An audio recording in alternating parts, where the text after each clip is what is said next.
ได้ปลาไม่มีหัว กินแน่ๆเลยอ่ะเนี่ยตัวเมื่อกี้แน่ๆเลยอ่ะพี่โอ้ซับหน้ามีโตแล้วใหญ่ โอ้ใหญ่เลย กลายเป็นที่เอาเลยมายุ่ง โอ้ยเลยมายุ่งเลยมั้ง เป็นไงพี่ ดุไหม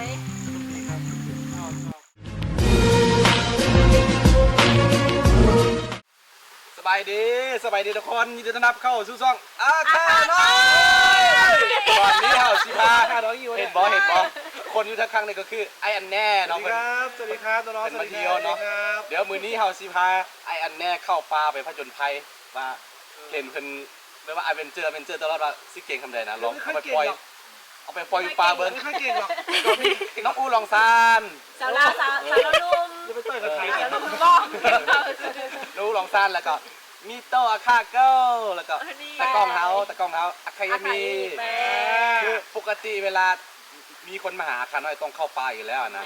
เนาะเป็นเพราะว่าเป็นสายของ ต้องเอาไปทรมาน ที่จริงอูเคยมาครั้งหนึ่งแล้วเนาะครั้งที่สองแล้วสุดแล้วมากับผัวสุดนี่สุดแล้วมากับ หัวน้อยนั่นแหละ สุดแล้วมากับสวยนั่นแหละตอนนี้สวยที่ภารกิจเริ่มมาต่อยไอ้วัวชอบตัดต่อยแล้วมือนี้อ่ะที่ไปเลาะป่ากันทุกคนเนาะเดี๋ยวที่จริงนี่อยากไปบอลลึกๆอยู่แต่ว่าพอดีเวลาเอาน้อยนะ เวลาจ่อ แล้วว่าพอดีมานอนกักด้วยว่าแคมปิ้งอยู่มันสวดซิวๆแล้วก็เดินป่าไปกันเลยเดี๋ยวสิพาพี่อันแน่ไป ได้ครับป้า ไปปล่อยปลา ป้า มาเลยปลานี่ที่เคยมีอยู่เอากุ้งเหรอ เอาเมื่อทุกอย่างเด้อที่ขวางแน่ไอ้ข้าจะเอาผ้าฟันเลยพี่เนี่ยดู ถ้าพี่ทายต้องเป็นปลาดำอ่ะ ปลาดำแบบไหนพี่ ก็ปลากั้งประมาณนี้ไม่รู้ ปลาก้างนี้ เขาเรียกเหมือนกันไหมครับ ก้างใช่น้องใช้ปลาคอยจริง อยากเห็นปลาพัน ประมาณว่า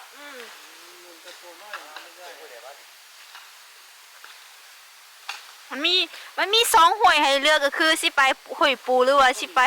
ห่วยปลา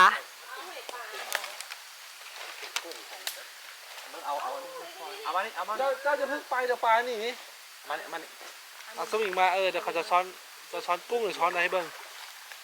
หอยเก็บอันนั้นสวยบ่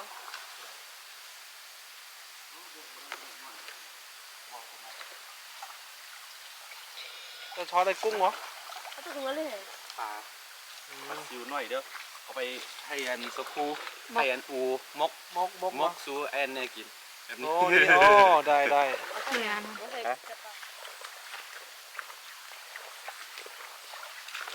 ตัวเนาะ หนาวมาก เย็น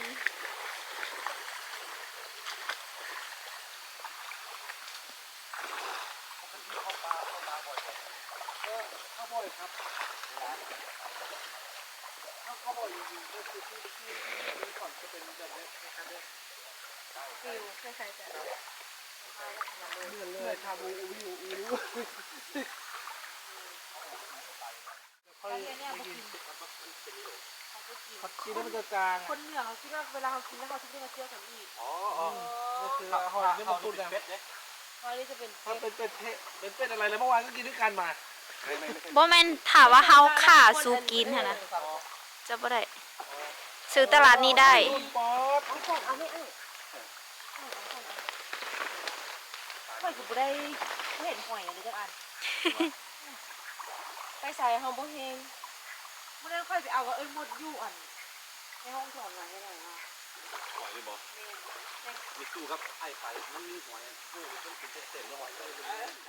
ใช่เหรอ เทปเอาวะ เอาเนี่ย เนี่ย โอ้ใหญ่กว่าที่เจ้าจับอีกอ่ะ ปลาซิวอันนี้จับง่ายจับง่ายเหรอจับง่ายได้ดิ กูจะจับสองมือเลย จับปลาซ่องมือ ปลาตัวใหญ่เดี๋ยวจะจับได้เปล่า สองมือแม่กุ้งนะ เขาจับดูมันจะดีตัวเลยมันโอ้ตายนะมันเข้าหน้าเนี่ยมันต้องค่อยต้อน เดี๋ยวมันเต้นนะ ตีทีแล้วไม่ทันแล้วมันไปแล้วเนี่ย ปลาชี้โอ้โหกุ้งหมดตัวนี่ ได้มั้ย ไม่ได้ โอ้โหหนีเฉย ไป เลย แล้วน้ำมันขึ้นก็ไปแล้ว หนี มันเต้นได้อู อ่ะได้หอยได้หอยแทน หอยหอยอะไร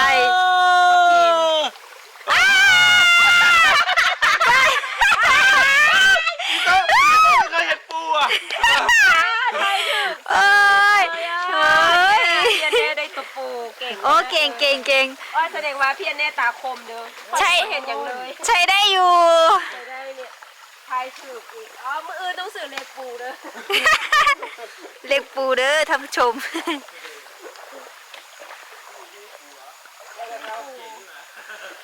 ตาคมเนาะตาดี ใหญ่สัมเปลือเลย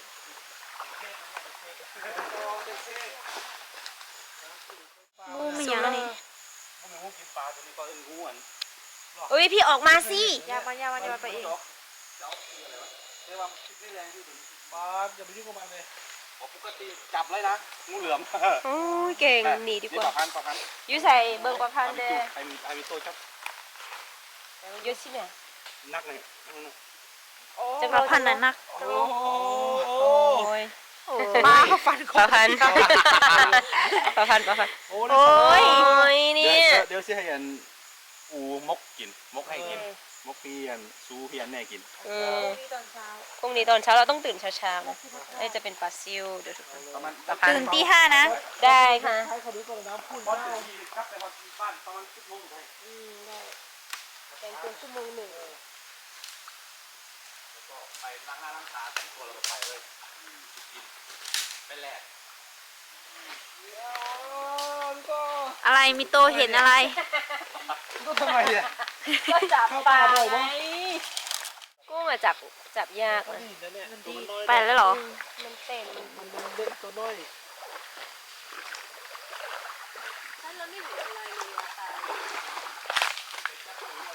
โอ้เก็บผักกูก่อนไหลละ ค่อยเก็บก็ได้ตอนกลับ เห็นพักกุดบ่ได้เลย กูเยอะมากโอเคผักกูด อยู่นี่มีอีกตัวหนึ่ง อะไร กุ้งเหรอ ไม่ได้มั้งได้ไหมไม่ได้ ได้หอยแทน ต้องแบบค่อยๆนะกุ้งเนี่ย พระเจ้าดูตัวปลาไม่มีดูปลาไม่มีปลาอะไรบ้าง ปลาอะไร อุ้ยประพันธ์ ต้องเอาตะไคร่ไปอยู่ใต้หินเนี่ย เอาจะเป็นผู้ยวงเอาไว้อันนี้ปลาก้างเลยเนี่ย เนี่ยอยู่ตรงเนี้ยมันเข้าไป ปลาก้างคือปลาก้าง ตาดีได้เพียนแน่ตาดี ไอ้ ได้ เอากินเอานะรอข้า ลองดู ไปเด้อ ช่วยกัน ตักไว้ เทปเทป หนึ่งสองเอาดี ปลา เนาะ คอ ปลาคอ โอ้ไปละ ดีเนาะ ไปไหนแล้ว อยู่ใต้หินแล้วต้อง ขับมาในวิ่ง หั แล้ว ว ปกติไม่เคยกินปลาคอ เอาไม่กิน แล้ว แล้ ป ว ลาก้างไม่กิน เอาให้บักส่วนซื้อ ไอ้ส่วนคือหมา อ๋อ เอ้าคุณก็เห็นอันบุญรอดเหรอบ นรอดยูเพื่อน เพียนแน่จับ จะมุกจะให้แบบ เอ แซ่บ อยูนิคก็มิตุ เดี๋ยวมือซิว ดูดู เขา ๆ ตื่นเช้ามาให้เทียนได้เฮ็ดคอนเทนต์ นี่บอกแล้วใช่ไหม ตัวอะไรเนี่ยให้เจ้าถ่าย กุ้งสิ เมื่อวานมีตุ๊ดมีโต้ได้คง อันเนี้ยอยู่นี่มีอะไร รองเท้าจับกุ้งเหรอ ปลาโทเพียนแน่จับกุ้งเป็นนะเนี่ย เด็กเทปได้เนี่ย เอ๊ะโดด โอ้ยใช้ได้ใช้ได้ เดี๋ยวอันมื้อนั้นเฮาหลามเขาจะก็บอกไอ้ไพ่เนาะ โอเค เนี่ยอยู่ในรองเท้าอ่ะเอาทิ้งหรือว่าเอากินทิ้งเหรอ กินได้ ได้เป็น ตัวหวด พูดสิ ไหน ไม่ใช่หุ่นแค่เดี๋ยวอูลองสารมึง แหลกทุกอย่างเลยเนาะ แรงทุกอย่างเลย ปลายังอยู่ในรูเลยตัวใหญ่อยู่ในรู นี่เห็นไหม เรารู้ที่เขา จับ ทำ เป็นจับ อะไรมีโต จับกล้วยป่ะ เขาเรียกว่าปลา ปลาพันธุ์ อ้าวเจนนี่ตัว ปลาซิวง่ายได้ นิดนึง สตัวโบมีเหรอ ถ้ากลับมาจะมากินกัน เดี๋ยวล่ะ อันนี้ ตัวอย่างตัว พี่ตัวกินพี่ตัวเอาอย่างตัว เอาปลาซิวหนีแล้วอย่าหนีฉันสิ แปลว่าจับแล้วก็ให้อันนั้นปล่อยน้ำค่อยๆปล่อยน้ำ ว่าอิ่มสิตัว โอ้ยยาเยอะดีแล้วมา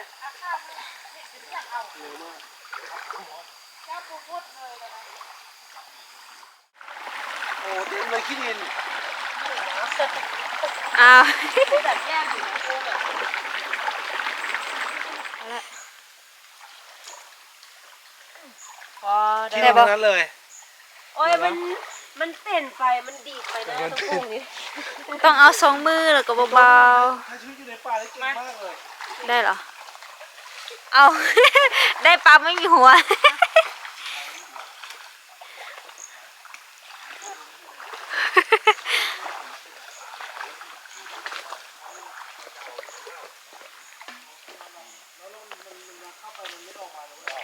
ได้ไหมโตะ หนีแล้วอ่ะกับยัง เบียร์ล่ะ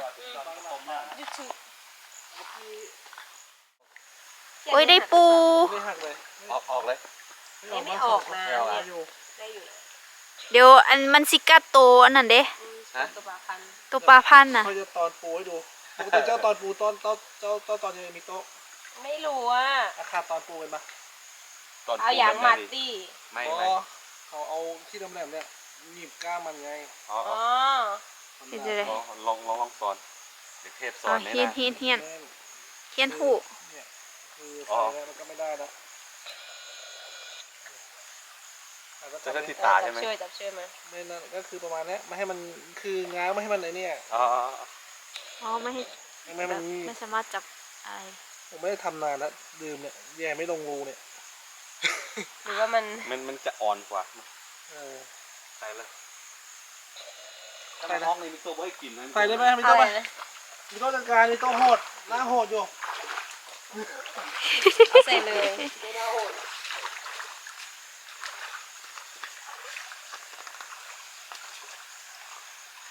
ไม่ยังนะ โคตรกูพี่โตอีก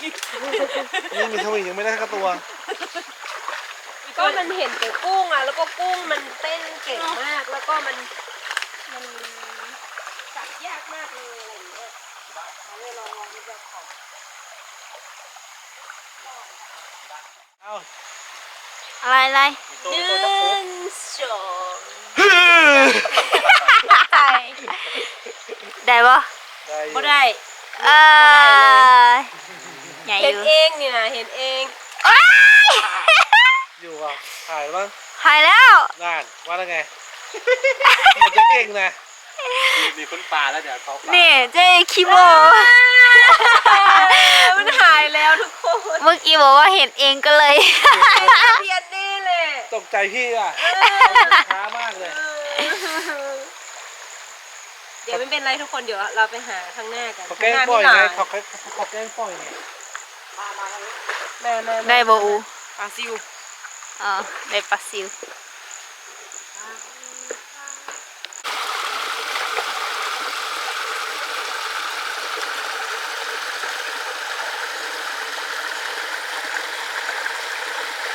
เจเน่เจอปู อะไรอ่ะ เจอปู โอ้ เอาตัวเมื่อกี้แน่ๆเลยอ่ะ สีส้มเลย ตัวเมื่อกี้แน่ๆเลยอ่ะเนี่ยตัวเมื่อกี้แน่ๆเลยอ่ะพี่ จะป โอ้ ล่อย เอาไป นะ เอามาฉันได้กินจะป่วยแน่เลยมึง สงสัยสิได้กินปู ตัวนี้ อั อ่ะ นหนึ่งสองสาม อู้ทุกคนเห็นปูสดๆห่อนๆเลยอย่านะอย่าไปอีกเด้อลูกเด้อ อ้าวตัวนี้ออกแล้วได้ปล่อยตัวเลยปล่อยอยู่นั่นแหละ ได้สองตัวเลย อันนี้ดุร้าย อ้าอูก็ได้ 3 ตัวแล้วนะ โอ้ยทำไมเก่งใช่ไหมทำไมเก่งแบบนี้วะ โอ้ยสาวๆเก่งมาก เมื่อกี้หลุดไป1ตัวไง ไอ้โตอย่างนี้ โอ้แม่นมันหิน โอ้แสงข้าวควัน เอาใส่ ได้แล้วได้กินข้าวแล้ว นี่ไปต้ม เดี๋ยวว่าออก เรา เอง กลับไปฮอตบ้านมีจะตัวอะไรหนึ่งจับ ไม่มีอ่ะ จับไว้ใช่ไหมฮะมาจะจับไว้ จับอย่างนี้ไม่ได้ เพราะว่าปูมันมีขาไงมันไปได้ไง คิดว่าสิได้กินปูแล้วสุดท้ายบ่มีจักตัวนี่เหลือแห้งได้ มีข้าวปักปูสูอาคาไหมเอาดินะตัวใหญ่นะ อะไร ตัวปู ปูอีกแล้ว เขาทำมะหลา เขาทำมาหลายจริง มีแต่คนเก่งๆมาหากินเด้อ ส้ม ส้มๆ พูดเฮ็ด เดี๋ยวไอ้ พูดเฮ็ดขอปู เดี๋ยวว่าพักมันบอก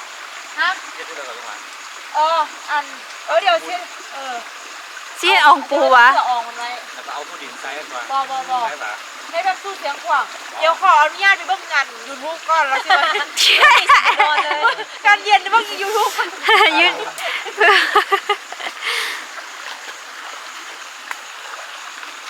มาเดินเด้อ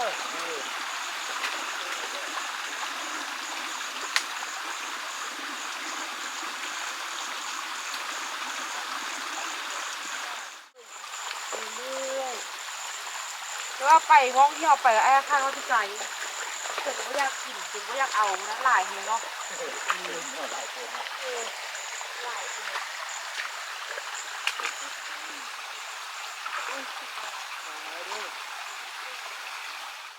อูได้ นี่อย่างละ ประพันธ์ติ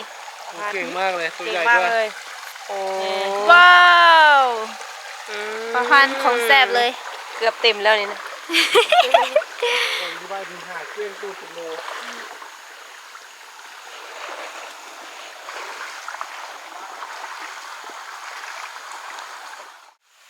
ได้บ่ได้อ ได้ ยู่ บ่บ่ได้ จับอาเซนทางจับแล้วเนื้อปูสิออกจับเบื้องเดียวบ่เอามือลงเอามือหนึ่งตรงบ่แม่นน้องจับอันนี้ไว้เราก็เอามือเอาฟังมาแบมือไว้นี่โอ้โห ลุ้นแทบ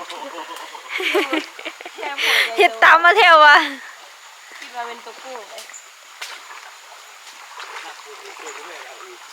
ดอกไม้มีอย่างมาไปเยอะแยะ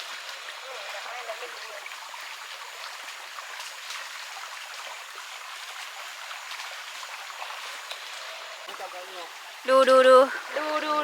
ได้อยู่จริงเปล่า เก่งมากเลย อ๋ อ่ะ อ มือเดียวให้มีโต๊ะดูเป็นขวัญตาหน่อย ขวัญตา ตาแดง ตาแดง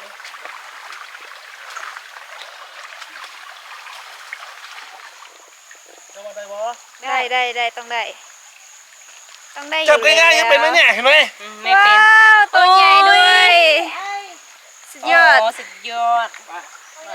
นี่อุคันปูนี่เขาก็มี ฮะ โอ้อุคามได้ ปู ปู คัง ค่ะทุกคน ได้ปูอันแน่ได้ปลา ได้ปลา โอเค ฉันได้เป้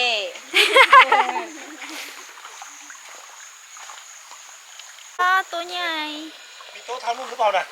เลยนะ มีโต๊ะทำรุ่นหรือเปล่า ไม่ใช่พ พอ อ ไป ดี ถึงบ้านไม่มีนะครับตัว ตัวใหญ่แล้วเนาะ สองมือเบื้องเดียวโบแพ้ ว้าว เก่งมาก โอเก่งได้กิน เอาปูไปให้ขอกินดีกว่า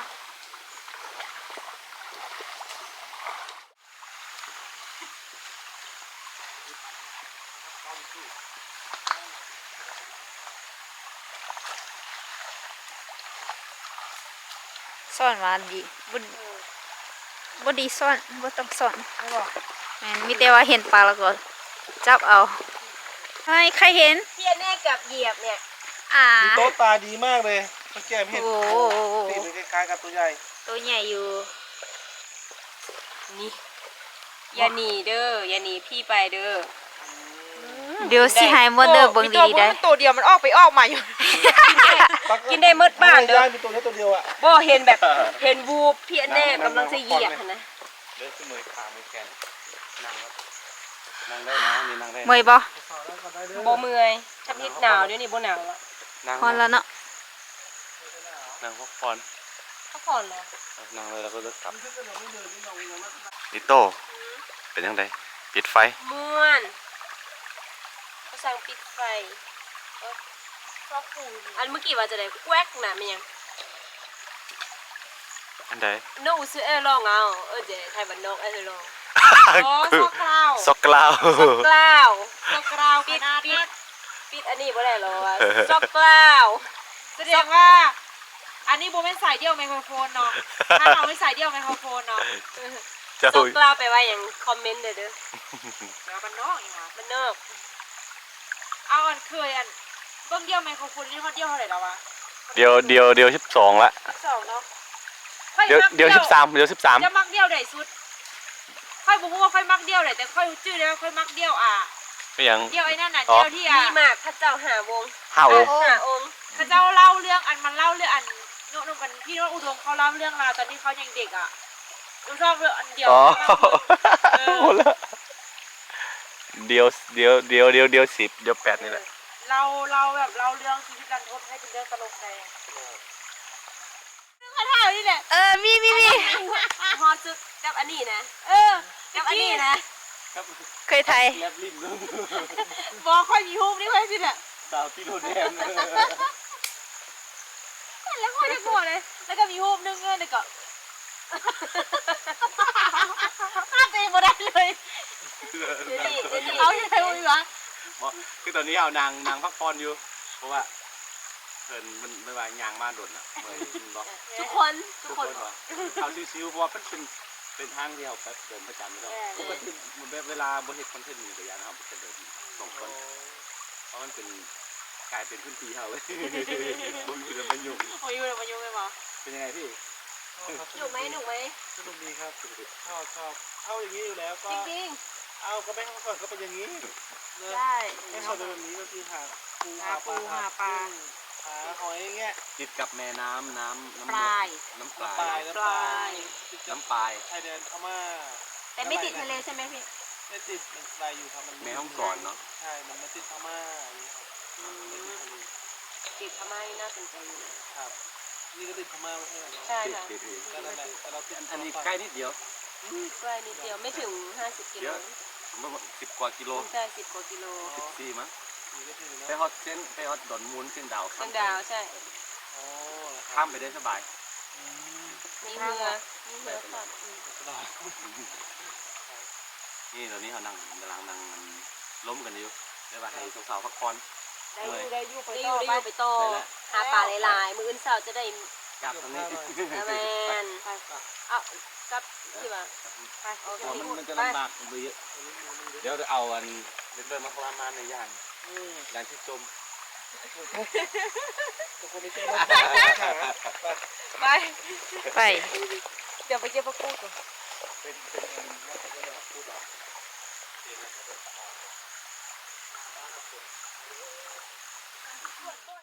ปลาอะไร ก็หนีเลย ไม่ได้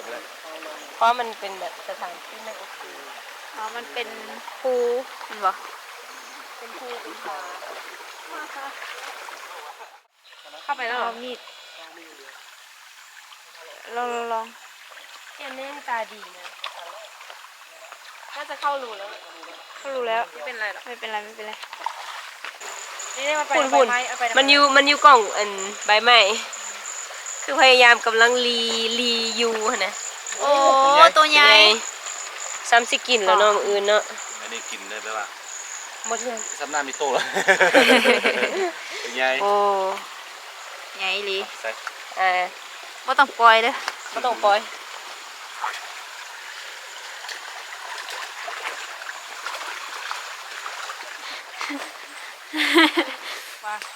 เพียนเน่เหนื่อยหรอทำไมไม่พูดอ่ะ กำลังฟัง โซ ว่า โฮซิโซหรอ เห็นพระคุณแล้วก็หนีบ่ได้เลย แน่นหลายแหงทุกคนอู้คิดว่าถ้าเป็นหน้าอันฝนอู้ อู้แห้งหลายเลย มันเกิด เกินมันจะเกินไปแล้ว ขนาดมันเกินขนาดด็อกเตอร์ ตอนไอ้ติดตามน้องแรกๆว่ามันเพราะค่อนฝ่ายแล้วนะ แล้วก็เบิ้งนั่งอยู่ห้องมวน สำเนียงมวนเอ้ยยังว่าบุญมีน่ะมีญาน่ะยังว่าอูนี่เว้ามวนได้เนาะว่าสิ นั่นแหละกูเบ้ามักไหลเลยค่อยนะแล้วจะถามพี่แน่ไหมพี่แน่เนาะ ตัวเอง มีคนตาหัวเลยเอาเกือบพี่อ่ะมัน โอ้เกือบนี่ก็รวม เกือบไอ้เกือบสี่ คือจริงๆแม่ว่าอยู่บ้านเขามันมีหลาเกินไปแล้วก็เขามองข้ามมันแต่ว่าคือพวกนี้เด็กๆพวกนี้ไม่เคยเห็น บอบ้านเขาจะมียูทูบเบอ นี่ ร์ห แต่ ลาย ว่า ข มั นาดนี้ นจะอ่อนเนาะมาหน้าฝนเว้ย แม่น กินหมดหมดเลย เสียงค่อยเว้าม่วนกว่าเจ้าม วนจอกสำเนียงพวกเฮียนี่นะ บอกเขาบอกไม่ไทยเบียงเลยเสียงแค่ จ นั้น อกพวกเฮียมันก็บางไข่เด็กจอก ตอนนั้นค่อยฮู้จักเจ้ายังเอ้ยนาลินเด้ นั่นแหละ ยังเอ้ยเด้ตอนพินบ่มาเลยทักหาว่า ของเขาคือบุมาจะเชื่อว่าใครเช็ดถามไอ้อาคาน้อยอันกินเราฮั่นแป๊บเดียวนึงก็มาละอันเดียวสินะคอยมันมองเป็นไผ่ว่าอาคาน้อยเดินเข้าไป นี่คือใครเหรอ ก็ทำไมอ่ะ เขาบริเอิญว่าเนี่ยเขานาริน นาลิน รู้จักกันเหรอรู้จักกันนี้ พอละมั้งอูเอ้ยกินไม่หมดมั้ง มัง กินหมดนี้ เขาไปจำเที่ยวไปครับคนเดินทั่วหน้าหูพดจี้ บ่เมิดเลย โอ้สวยมาเพิ่งเอาไปเอาก่อน คน ให้เบิร์โชว์ผลงานเลยอูลองไป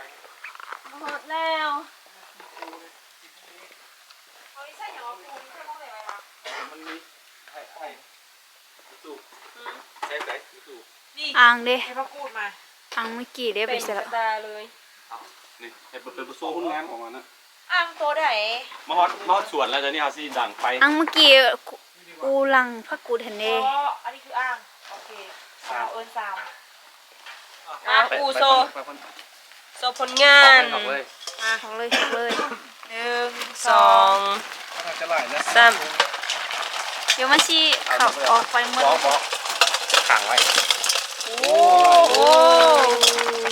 ได้อยู่ นี่สิเมื่อยอันเนี้ยนะ อันนี้พี่อันแน่นี่ตาดีมาก เดียว นะ หมดเลย คนเดียวหมดเลย ตัวหนึ่งอีกออกมาซะเยอะอยู่ในมูอยู่ในเงา พอ คนเดียวเหงา โอ้ย โอ้ย พอกินอยู่ พอกิน มีปลาด้วย ใช่มีปลาพันธุ์หลายตัวอยู่เด้อ ปลานี่ต้องใจออกเลยอูแล้วมันโมเมนต์ในมือซ่อนในหายหมดแล้ว กินเลยนะ อันนี้ไม่อย่างอันนี้ส้ม ส้ม ลองชิมมึง คุณเป็นใหญ่นะ อ๋อนี่ไง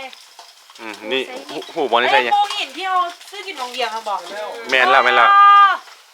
ตัวนี้แหละ เจ้า ยุมีหลายเนาะอูเนาะ หลาย อยู่บ้านอันนั้น ที่บ้านเขาเลย พาไม่พานี่ นี่มันกำลัง อันนี้ซีมือของอันอูมิโต้แล้วก็นี่ไอ้อันแน่ โอ้ ธรรมดาที่ไหน โอ้ยได้แต่สองตัวเหลือนั่น ธรรมดาที่ไหน เหลือนั่นพี่อันแน่อู้แล้วก็พี่อาคาน้อย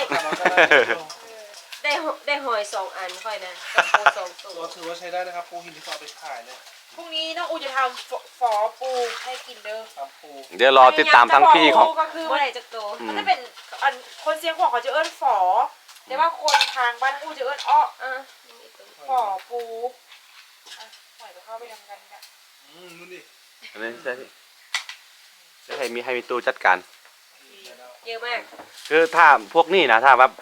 บ่มีเรื่องไปประกันค่าเข้ามานี่ถ้าว่ามีแต่ชาวบ้านหากินแบบนี้มันบ่หมดอยู่แล้ว บ่หมดบ่มีวันหมด แต่ว่าตราบได้ที่แบบว่ามีกันซื้อขายเข้ามาเริ่มมีแบบเอาสารเคมีมันยังมาใส่นี่มันก็บ่หนีบ่พ้นแล้วมันก็หาย แม่ หายไป อันนี้แหละเขาพยายามแบบกินอยู่เฮาปฏิเสธบ่ได้หรอกเฮาอยู่แบบนี้นะกินแต่ว่ากินก็แบบโอ้มีวิธีกินของมัน แม่ บ่ว่ากันเนาะ หากินได้แบบนี้แหละพอ พอเพียง เขาไม่ได้เอาหลายนี่นะ แม่นอะไร เขาเห็นบอกได้ที่เขาบอกเอา แม่น แม่ ไม่เอาไปเลยไม่เอา จะได้บอกเอา ต้นๆ ไง น่าแบบว่า เอาแต่ตัวที่มีอายุแล้วอะ เพื่อหลายคนผู้หน้านี้หน้าหนาวแบบนี้มันจะเป็นช่วงจำศีลเขาเอิ้นว่าจะเฮ็ดหู ปลา ไม่ว่าเลิกเข้าไปแล้วก็อัดหูไว้นี่พุ่นแล้วประมาณไทยเดือนเมษายนแล้วมันจะออกมา จะดูฝนจะหลาย อ่ะอันนี้มันซากอัตโนมัติเลยว่ะ บ่ แล้วมันคือแดงกันสิ อ๋อมันหมดว่า เป็นแล้ว โอ้แสบ โอแซ ซอกเหล่า สักราว เยอะมากทุกคนเดี๋ยวพรุ่งนี้ให้อูคำทำเมนู แล้วให้พี่อันแน่ไทยแล้วก็ อาคารน้อยแน่ใช่ดิ ให้พี่อันแน่คั่วผักกูด อ๋อเดี๋ยวใส่งานก่อน ใส่งานเด็กเทพก่อน แล้วฉันจะเป็นคนล้างถ้วยเองเพราะว่าถ้วยนี้กองไว้เลยเดี๋ยว เดี๋ยวเพื่อนเราไปล้างยู่อันนั้นล้างยู่อันนั้น ยุ่ห่วยติดๆกัน เดี๋ยวอันพรุ่งนี้ต้องแบบว่าพรุ่งนี้มื้อนี้ต้องตื่นแต่เช้า จ้า ตี 5นะ ๆบ่เอาประมาณ6 โมง 7 โมงก็ได้ ตี